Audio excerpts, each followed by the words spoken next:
नमस्कार दोस्तों, मैं अमन आपके YouTube चैनल एजुकेशन हब पे आपका स्वागत करता हूं। यह आरआरबी एनटीपीसी टेस्ट सीरीज का 16वां टेस्ट सीरीज है।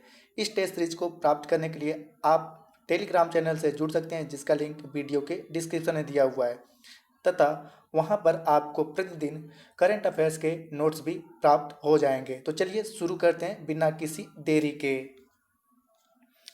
आपका पहला क्वेश्चन है, भारतीय खिलाड़ी अभिषेक वर्मा किससे संबंधित हैं? भारतीय खिलाड़ी अभिषेक वर्मा किससे संबंधित हैं? तो यहाँ पे ऑप्शन है आपका स्कूनर से, दूसरा गोली चलाना, तीसरा तीरंदाजी और चौथा शतरंज से। तो यहाँ पे भारतीय खिलाड़ी अभिषेक वर्मा तीरंदाजी से संबंधित हैं। अभिषेक वर्मा भारतीय तीरंदाज हैं। उन्होंने विश्व कप तीरंदाजी की पुरुष व्यक्तिगत स्पर्धा में स्वर्ण पदक जीता था। आपका अगला क्वेश्चन है, वाय अंतरिक्ष में यात्रा करने वाला पहला कुत्ता था? पहला है टॉमी, दूसरा है आपका रोक्स्टर, तीसरा है लाइका और चौथा है आपका डेक्सोगेर। तो यहाँ पर आपका सही ऑप्शन है लाइका। इसके बारे में, लाइका सोवियत अंतरिक्ष अभियान के तहत अंतरिक्ष में जाने वाले पहले पशुओं में से एक था तथा पृथ्वी का चक्कर लगाने वाला पहला पशु था। उसने स्पुतनिक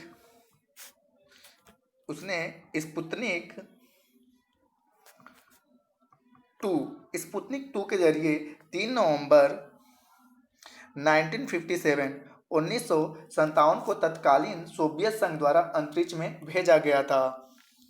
आपका अगला क्वेश्चन है, क्योटो प्रोटोकॉल की पहली प्रतिबद्धता अवधि 2008 से शुरू हुई थी और कब समाप्त हुई थी? यहाँ पे पहला ऑप्शन है आपका 2010, दूसरा है 2012, तीसरा है 2011 और चौथा है 2013। तो यहाँ पर सही ऑप्शन है आपका 2012। सही ऑप्शन आपका है 2012। आपका अगला क्वेश्चन है, सीएफसी का पूरा नाम क्या है? आपका पहला ऑप्शन है क्लोरोफ्लोरोकार्बन, दूसरा क्लोरोफ्लोरोकार्बाइड, तीसरा है क्लोरीन फ्लोरीन कार्बन डाइऑक्साइड और चौथा है कार्बोफ्लोरोक्लोराइड। तो यहाँ पर आपका सही ऑप्शन है पहला क्लोरोफ्लोरोकार्बन। सीएफसी का पूरा नाम क्लोरोफ्लोरोकार्बन है। आपका अगला क्वेश्चन है, शार्ट कुंजी अल्टर प्लस इंटर किसके लिए प्रयोग किया जाता है? शार्ट कुंजी अल्टर प्लस इंटर किसके लिए प्रयोग किया जाता है? पहला ऑप्शन है आपका कि एक प्रोग्राम से दूसरे प्रोग्राम तक जाने के लिए, दूसरा है चयनित आइटम की प्रॉपर्टी दिखाने के लिए, तीसरा है अलग विंडो में नया टैब खोलने के लिए और चौथा है सिस्टम का बलपूर्वक शट डाउन करने के लिए। तो यहाँ पे आपका सही ऑप्शन है चयनित आइटम की प्रॉपर्टीज देखने के लिए। तो इस प्रकार से सही ऑप्शन आपका होता है दूसरा, चयनित आइटम की प्रॉपर्टीज देखने के लिए। आपका अगला क्वेश्चन है, विद्यापति निम्न में से किस भाषा के प्रसिद्ध कवि और लेखक थे? आपका पहला ऑप्शन है भोजपुरी और दूसरा ऑप्शन है आपका डोंगरी, तीसरा है मैथिली और चौथा है मराठी। तो यहाँ पर सही ऑप्शन आपका होता है मैथिली। यहाँ पे जानते हैं विद्यापति कवि कोकिल विद्यापति 14वीं-15वीं शताब्दी के दौरान हुए थे तथा वे मैथिली भाषा के कवि एवं लेखक थे। उनके गीतों का संग्रह विद्यापति पदावली आज भी सर्व लोकप्रिय है। मैथिली के अलावा अवहट और संस्कृत भाषाओं में भी उनकी रचनाएं मिलती हैं। आपका अगला क्वेश्चन है, निम्न में से कौन सी मिसाइल भारत की पहली सुनियोजित सतह से सतह मिसाइल है? पहला ऑप्शन है आपका अग्नि, दूसरा है अक्षय, तीसरा है पृथ्वी और चौथा है ब्रह्मोस। आपका चौथा है ब्रह्मोस। तो यहाँ पे सही ऑप्शन है आपका पृथ्वी। सही ऑप्शन आपका पृथ्वी है। भारत की पहली सुनियोजित एवं रणनीतिक सतह से सतह पर प्रहार करने वाली बैलिस्टिक मिसाइल पृथ्वी-1 थी, जिसका पहला परीक्षण 25 फरवरी 1988 को किया गया था तथा इसकी मारक क्षमता 150 किलोमीटर है। इस मिसाइल को सेना में शामिल किया जा चुका है। आपका अगला क्वेश्चन है, विश्व का सबसे पुराना वेब ब्राउजर कौन सा है? पहला ऑप्शन है वर्ल्ड वाइड वेब, दूसरा है मौजेक, तीसरा है ओपेरा, चौथा है नेटस्केप। तो यहाँ पर सही ऑप्शन आपका पहला है वर्ल्ड वाइड वेब। विश्व का सबसे पुराना web browser world wide web WWW है, जिसका आविष्कार एवं प्रवर्तन टीम बर्नर्स ली द्वारा 1990 में किया गया था, जिसका आविष्कार और प्रवर्तन 1990 में टिम बर्नर्स ली द्वारा किया गया था। आपका अगला क्वेश्चन है, जेलेपला दर्रा और नाथुला दर्रे निम्न में से किस राज्य में स्थित हैं? जेलेपला दर्रा और नाथुला दर्रा निम्न में से किस राज्य में स्थित हैं? आपका पहला ऑप्शन है सिक्किम, दूसरा है उत्तराखंड, तीसरा है हिमाचल प्रदेश, चौथा है जम्मू कश्मीर। तो यहाँ पर आपका सही ऑप्शन है सिक्किम। जेलेपला दर्रा और नाथुला दर्रा सिक्किम राज्य में स्थित हैं। आपका अगला क्वेश्चन है, ऑल इंडिया मुस्लिम लीग की स्थापना कब हुई थी? ऑल इंडिया मुस्लिम लीग की स्थापना कब हुई थी? तो यहाँ पे पहला ऑप्शन है आपका 1905, दूसरा है आपका 1914, अगला है 1906 और लास्ट वन है 1918। तो यहाँ पर ऑल इंडिया मुस्लिम लीग की स्थापना 1906 में हुई थी। इसके बारे में सुनते हैं। 30 दिसंबर 1906 को ढाका के नवाब सलीम उल्लाह खां के आमंत्रण पर नवाब बकारुल मुल्क की अध्यक्षता में संपन्न एक सम्मेलन में ऑल इंडिया मुस्लिम लीग की स्थापना हुई थी। आपका अगला क्वेश्चन है, स्पुतनिक 1 निम्नलिखित देशों में से किसके द्वारा प्रक्षेपित किया गया था? आपका पहला ऑप्शन है अमेरिका, दूसरा है यूके, तीसरा है सोवियत संघ और चौथा है फ्रांस। तो यहाँ पर आपका सही ऑप्शन है सोवियत संघ। यहाँ पे 4 अक्टूबर 1957 को तत्कालीन सोवियत संघ, जिसको यूएसएसआर द्वारा प्रथम कृत्रिम उपग्रह स्पुतनिक 1 का प्रक्षेपण किया गया था। आपका अगला क्वेश्चन है, भारत के राष्ट्रपति द्वारा राज्यसभा में कितने सदस्यों को नामित किया जाता है? आपका ऑप्शन है 12, दूसरा है 10, तीसरा है 8 और चौथा है 6। तो यहाँ पर आपका सही ऑप्शन है 12। यहाँ पे आपका भारतीय संविधान के 80(1) और अनुच्छेद 83(3) के प्रावधानों के तहत राष्ट्रपति राज्यसभा में 12 सदस्यों को मनोनीत करता है। 80(1) और 80(3) आर्टिकल 80(1) और 80(3) के तहत राज्यसभा में राष्ट्रपति 12 लोगों को मनोनीत करता है। आपका अगला क्वेश्चन है, सूरज की रोशनी के संपर्क में आते ही हमारी त्वचा सांवली हो जाती है, ऐसा किसकी उपस्थिति के कारण होता है? पहला है आपका कैरोटीन, दूसरा है ऑक्सीलोफाइट, तीसरा है आपका मेलनिन और चौथा है फ्लोवोक्सिन। तो यहाँ पर सही ऑप्शन आपका होता है मेलेनिन। यहाँ पे मानव त्वचा की उपस्थित रंजक मेनिलिन के चलते सूर्य की रोशनी के संपर्क में आते ही हमारी त्वचा का रंग सांवला हो जाता है। आपका अगला क्वेश्चन है, भारत का राष्ट्रीय प्रतीक भारत सरकार द्वारा कब अपनाया गया था? आपका पहला ऑप्शन है 15 अगस्त 1947, दूसरा ऑप्शन है आपका 14 अगस्त 1947, तीसरा ऑप्शन है आपका 26 जनवरी 1950 और चौथा ऑप्शन है आपका 20 अगस्त 1950। तो यहाँ पर सही ऑप्शन आपका होता है 26 जनवरी 1950। भारत सरकार द्वारा राष्ट्रीय प्रतीक चिन्ह या राज चिन्ह को 26 जनवरी 1950 को अपनाया गया था।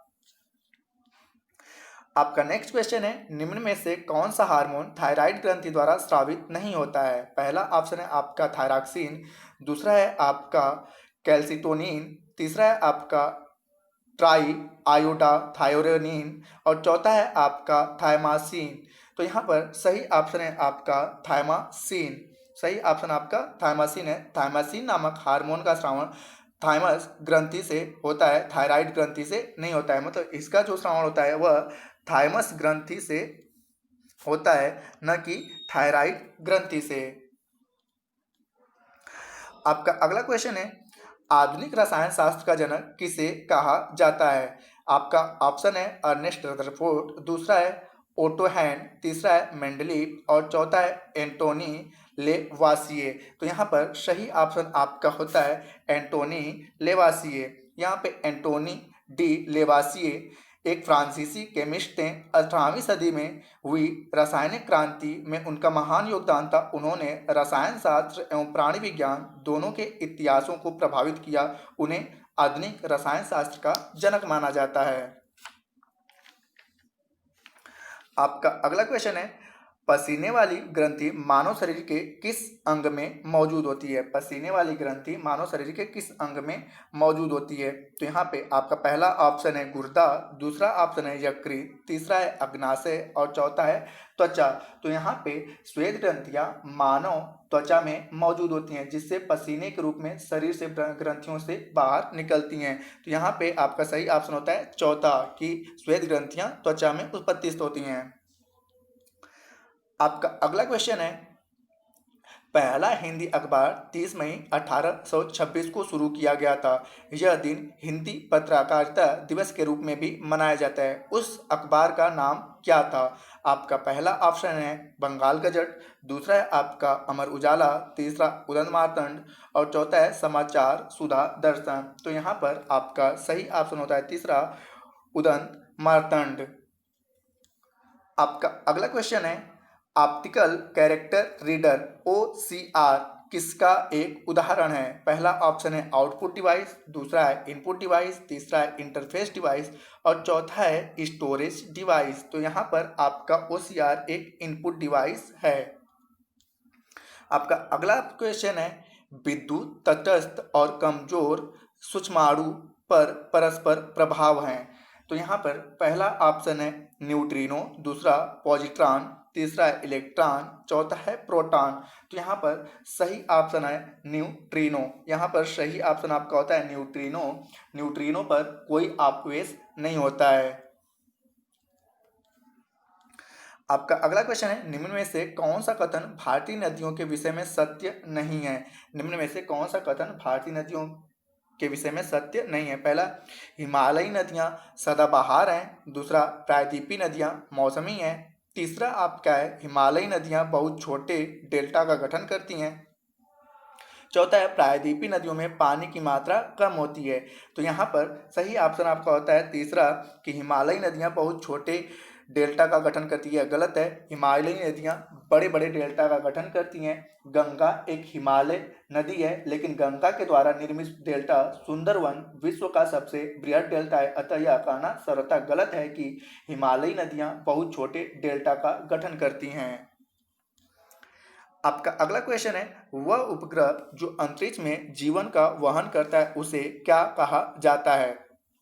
पहला है जैव उपग्रह, दूसरा है आपका लघु उपग्रह, तीसरा है जासूसी उपग्रह और चौथा है सीमा उपग्रह। तो यहाँ पर आपका सही ऑप्शन होता है जैव उपग्रह।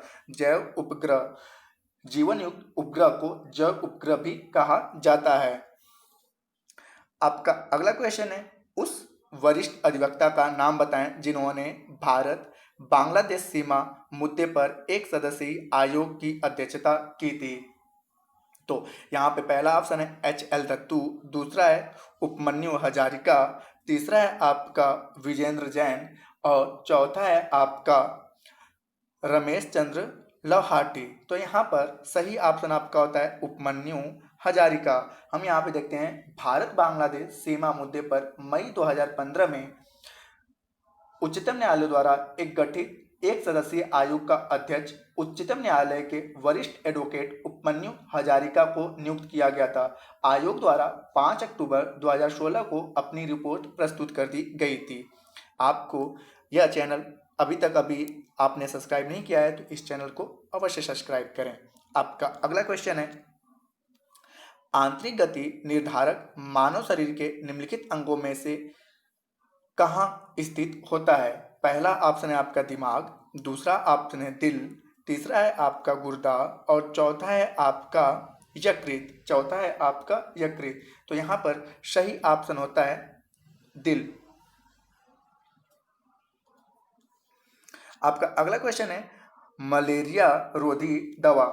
मलेरिया रोधी दवा के आविष्कार को चिकित्सा के नोबेल पुरस्कार 2015 से सम्मानित किया जा रहा था। यह दवा किस औषधि पौधों से निकाली जाती है? पहला है आपका आर्टिमिसिनिन जिसको अंजवैन कहते हैं, दूसरा टर्मरिक जिसे हल्दी कहते हैं, तीसरा गार्लिक जिसे लहसुन कहते हैं और चौथा जिंजर जिसे अदरक कहते हैं। तो यहाँ पर आपका सही ऑप्शन होता है आर्टिमिसिनिन। आर्टिमिसिनिन के द्वारा बनाया जाता है। आपका अगला क्वेश्चन है, चित्रकूट झरना इंद्रावती नदी पर पड़ता है जिसे अक्सर भारत के नियाग्रा झरने के रूप में जाना जाता है। यह कहाँ पर स्थित है? पहला है आपका मध्य प्रदेश, दूसरा है आपका छत्तीसगढ़, तीसरा है आपका उत्तराखंड, चौथा है आपका झारखंड। तो यहाँ पर सही ऑप्शन आपका है छत्तीसगढ़। चित्रकूट झरना इंद्रावती नदी पर है। यह छत्तीसगढ़ के बस्तर जिला के अंतर्गत जगदलपुर से 38 किलोमीटर पश्चिम में स्थित है। आपका अगला क्वेश्चन है, भारत के राष्ट्रपति का नाम बताइए जिन्होंने 1986 में भारतीय डाकघर संशोधनात्मक विधेयक के संबंध में पॉकेट वीटो पावर का उपयोग किया था। यहाँ पे पहला ऑप्शन है राजेंद्र प्रसाद, दूसरा है आपका नीलम संजीवा रेड्डी, तीसरा है आपका शंकर दयाल शर्मा और चौथा है ज्ञानी जैल सिंह। तो यहाँ पर आपका सही ऑप्शन है ज्ञानी जैल सिंह। यहाँ पे 19 अक्टूबर 1986 को 19 अक्टूबर 1986 को संसद के दोनों सदनों द्वारा पारित भारतीय डाक संशोधन विधेयक 1986 को तत्कालीन राष्ट्रपति ज्ञानी जैल सिंह ने अपनी सहमति नहीं दी और यह उनके पास लंबित रहा। अंततः मार्च 2002 में सरकार द्वारा इस विधेयक को वापस ले लिया गया था। आपका अगला क्वेश्चन है,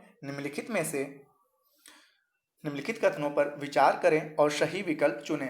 पहला है, यह पता लगाने के लिए कि एक तारा हमारे जीवन का करीब आ रहा है या हमसे दूर जा रहा है। दूसरा, तेल और खनिज भंडारों के लिए ठोस के आंतरिक हिस्सों में खामियों का पता लगाने में भूमिगत संरचनाओं के मानचित्रण के लिए।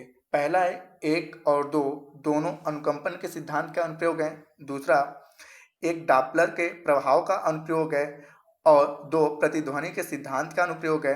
तीसरा आपका प्रतिध्वनि के सिद्धांत का अनुप्रयोग है और दूसरा डॉपलर प्रभाव का अनुप्रयोग है और चौथा 1 और दोनों डॉपलर प्रभाव के सिद्धांत का अनुप्रयोग करते हैं। तो यहाँ पर सही ऑप्शन होगा कि पहला वाला